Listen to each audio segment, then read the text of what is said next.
le dijo a ellos que se iba a preparar un lugar y que cuando ese lugar estuviera preparado, Él vendría para que en ese lugar donde Él iba a preparar, fuéramos nosotros con Él y viviéramos con Él por toda la eternidad. Y hubo ciertas confusiones ahí, porque algunos decían, ¿a dónde será ese lugar?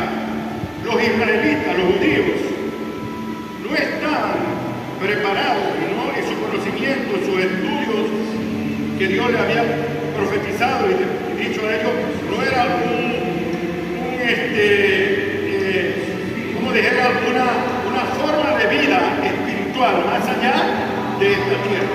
Para ellos, honraban al Señor aún cuando morían, y sus hijos y su familia honraban al Señor porque habían mantenido a sus padres cuando iban al sepulcro allá a recordar a sus padres como habían sido valientes, pero hasta ahí. Pero a ningún israelita se les había enseñado que había un cielo o una tierra o un lugar celestial.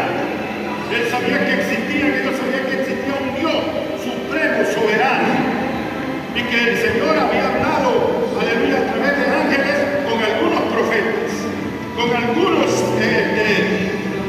patriarcas, y les había hecho grandes promesas, pero hasta ahí. Su conocimiento llegaba hasta ahí. Por eso estos judíos, que eran los apóstoles, los discípulos del Señor, cuando el Señor dice, es necesario que yo me vaya, que yo esté y después vendré, ellos no entendían. Y por eso él decía, ustedes se van, le dijo Tomás, pero nosotros ¿a dónde vamos si no conocemos el lugar, no conocemos a dónde va? Si el Señor le dijo, yo soy el camino, la verdad y la vida. Nadie viene al Padre sino por mí. Pero también ellos no entendían, porque para ellos la creencia era de un solo Dios. Para ellos no había otros dioses, no había alguien que estaba sentado a la derecha o otro arriba, ahí como otra persona. No había una creencia de un solo Dios. Ese Dios se había manifestado a Abraham, a Isaac y a Jacob, y les había quedado en el desierto 40 años, y ellos sabían historias de un solo Dios. Ahora él estaba presentando otra divinidad, le estaba presentando para ellos otra forma como el Padre. Y Tomás, aleluya, dice, muéstrenos el Padre y nos va. Y el Señor le dice, tanto tiempo que estoy con vosotros y todavía no me habéis conocido, el que me ha visto a mí ha visto al Padre. ¿Cuánto decimos gloria a Dios? Gloria a Dios. Pero eran cosas espirituales que ellos iban a entender más adelante, porque Él les había dicho, muchas cosas tengo que deciros, pero ahora no pueden entenderlas, porque es necesario que, como dice en el capítulo 15 de Juan, venga el Espíritu de verdad, el que convencerá al mundo de pecado, de maldad y de toda cosa contraria, aleluya, para que se regresen a Cristo. ¿Cuánto decimos gloria a Dios? Gloria a Dios. Y Dios iba a impregnar su presencia, su Espíritu Santo en la palabra de Dios. Iba a impregnar aquí. Así que cada vez que nosotros leemos la palabra de Dios y la buscamos con fe, el Espíritu Santo está ahí, que nos habla de cualquier duda y de cualquier respuesta. ¿Cuánto decimos gloria a Dios? Gloria a Dios. ¿Cuánto decimos amén? Amén. Y Él les aclaró, pero ese aclaramiento ahí fue muy lento, muy leve, muy rápido. Él lo que quería que entendieran que Él se iba a ir, que no lo iban a tener ya de una manera corporal ahí, no lo iban a tener ahí personal. De todo lo que estaba diciendo era eso, pero no lo entendieron. El subtítulo de este capítulo, este tema, que se llama Jesús volverá, dice así: vendrá como lo habéis visto ir al cielo. ¿Cuántos decimos gloria a Dios? Las despedidas son siempre tristes. Al tener que separarse de algún ser querido o apreciado, por mucho que nos digan que pronto va a volver y que nos digan que nos llamarán, y que aún hoy con los medios de comunicación avanzados y las redes sociales que nos permiten ver su imagen a través de un video de llamada o escuchar su voz. Sin embargo, son tristes las despedidas, nos embargan un pesar, y en ese momento al ver en el aeropuerto mi persona a grandes emigraciones de familia, yo lo veía sentado, a esta hora sentado así en una parte, y veía a esa familia allá emigrar a otros lugares, cruzar los continentes, cruzar el Pacífico, el Atlántico, irse sin saber cuándo van a volver. También pensé en los momentos a lo largo de mi vida que he tenido que despedir a mis seres queridos, a mi sangre, cuando han tenido que viajar a otro país. O de algún familiar, como mis padres, mi hermano, despedirlo ahí en la tumba y saber que la única esperanza que tenemos nosotros es que el día cuando el Señor resucite a los muertos, en la primera resurrección, ellos resucitarán. Si en su corazón Dios en su infinita misericordia los levanta porque creyeron en el Señor. ¿Cuánto decimos gloria a Dios? Gloria a Dios. La tristeza es la tristeza que presentaron los discípulos en la última cena del Señor, el drama que el Señor presentó ahí, y cuando les dijo: comed, este es mi cuerpo que por vosotros lo va a hacer partido, tomad, este es el vino que representa la sangre que va a ser derramada por vosotros y por toda la humanidad, que perdonará el pecado. Cuando Él hizo esa cena, ellos se entristecieron y no entendieron. Y la Biblia dice que después que el Señor murió, entendieron y comprendieron de qué era lo que le estaba hablando. Pero ellos estaban tristes y aún se atrevieron algunos a decir: no vamos a permitir que mueras, y mucho menos así como tienen estipulado sacrificar y matar a los asesinos, a los malvados. No vamos a permitir. Y el Señor tuvo que convencerlos que no era de esa forma, que no era de esa violencia, sino que había que permitir, porque era un plan, un propósito del Señor, venir de esa manera, de una forma humana, y sentir las cosas. ¿Cuánto decimos gloria a Dios? Gloria a Dios. Por eso a veces yo me callo cuando veo que alguien está triste porque su padre o algún familiar parte de esta tierra, porque antes no lo entendía.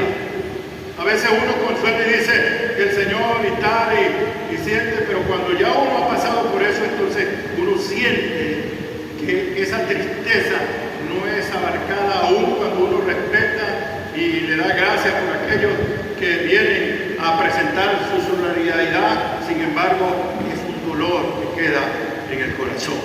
¿Cuánto decimos gloria a Dios? Gloria a Dios. Y ellos no podían aceptar y comprender que el Señor les estaba diciendo que tenía que ser quebrado, maltratado. Ni siquiera habían entendido Isaías 53 cuando decía que Él iba a ir como un cordero, que no iba a hablar, que se iba a inmolar, que su cuerpo iba a ser flagelado, que su figura de rostro iba a ser sin parecer alguno, ni siquiera para desearle.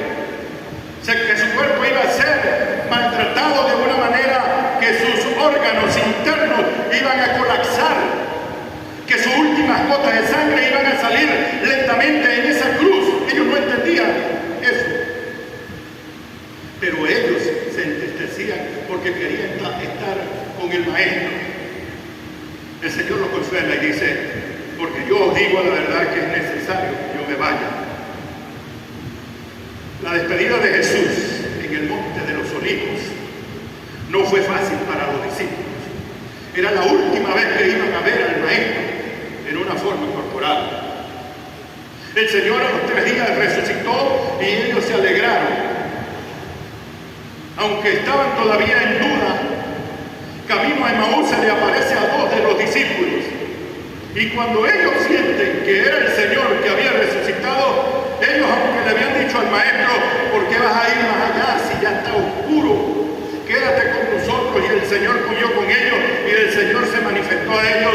Ellos no tuvieron temor de regresar en esa oscuridad a echarle el cuento a los discípulos que habían visto al Maestro. ¿Cuánto decimos gloria a Dios? ¿Cuánto decimos amén? Volvió su corazón a ser alegre, porque ellos habían estado con el Señor y el Señor los defendía de todas las tentaciones, de todos los problemas humanos, porque no queda, hermanos, que el que se juntara con el Maestro allá era una persona grata, que le agradaba a todos aquellos religiosos y a las comunidades. No era, sino que era más bien enemigo también de la nación, enemigo de la religión de ese entonces, y por eso ellos no eran gratos. Y el Señor lo defendía todo el tiempo ahí. Cuando tenían hambre, el Señor les daba comida, el Señor les daba milagros, el Señor les sanaba. Un día entró a la casa de Pedro y vio a su suegra enferma ahí con fiebre, y le tocó y sanó a la suegra de Pedro y se levantó. Un día vio a un hombre amigo de él llamado Lázaro, que se había muerto y tenía más de 4 días de muerto, y sus hermanas estaban tristes. Eran 3 hermanas ahí. No dice si tenían familia, no dice si tenían hijos, pero dice y mencionan que eran 3 hermanos unidos de sangre ahí. Y esas mujeres, cuando vieron al Señor, dijo: si hubiese llegado a tiempo, si hubieras estado aquí, mi hermano no hubiera muerto. Y él fue para la tumba con ella y resucitó a Lázaro. ¿Cuánto decimos gloria a Dios? Testigos eran todos ellos de que Dios no los dejaba desamparados ahí. Pero la ira, la soledad, el momento de separación queda un vacío, porque eso es innegable en el ser humano. Nadie, por muy duro que sea, no, yo no lloro, yo no siento, yo no hago mentiras. Para eso el Señor también puso esa forma de escape, para que el ser humano, aleluya, llore, se lamente, en todas sus angustias, no se quede encerrado en ese estrés, en esa duda, en ese problema, sino antes bien se desahogue delante de su presencia. Y vemos un hombre como el salmista David, que en todos sus capítulos hay alguien que decía que era un hombre estresado, porque todos los capítulos hablan de problemas y asuntos y de tal.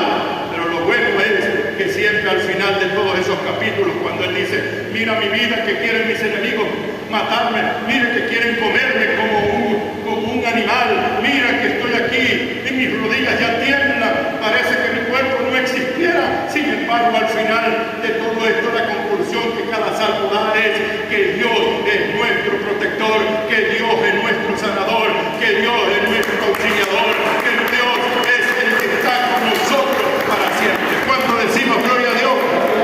¿Cuánto decimos amén? Y él, en el monte de los olivos, dice la palabra de Dios que los discípulos estaban consternados, estaban ahí, pero Dios le da una grata esperanza, que Él volvería. Esta esperanza es también para nosotros. No estuvimos con los discípulos en el momento que Él se despidió, pero compartimos la misma esperanza. En el libro de Lucas, que él escribe también en el libro de los Hechos, hay 2 relatos, en el capítulo 24 del 50 al 53, y en el capítulo del libro de los Hechos, capítulo 1 del versículo 9 al versículo 11, la palabra de Dios nos muestra y nos dice que él los sacó fuera de Betania y alzando sus manos los bendijo. Y aconteció que bendiciéndoles se separó de ellos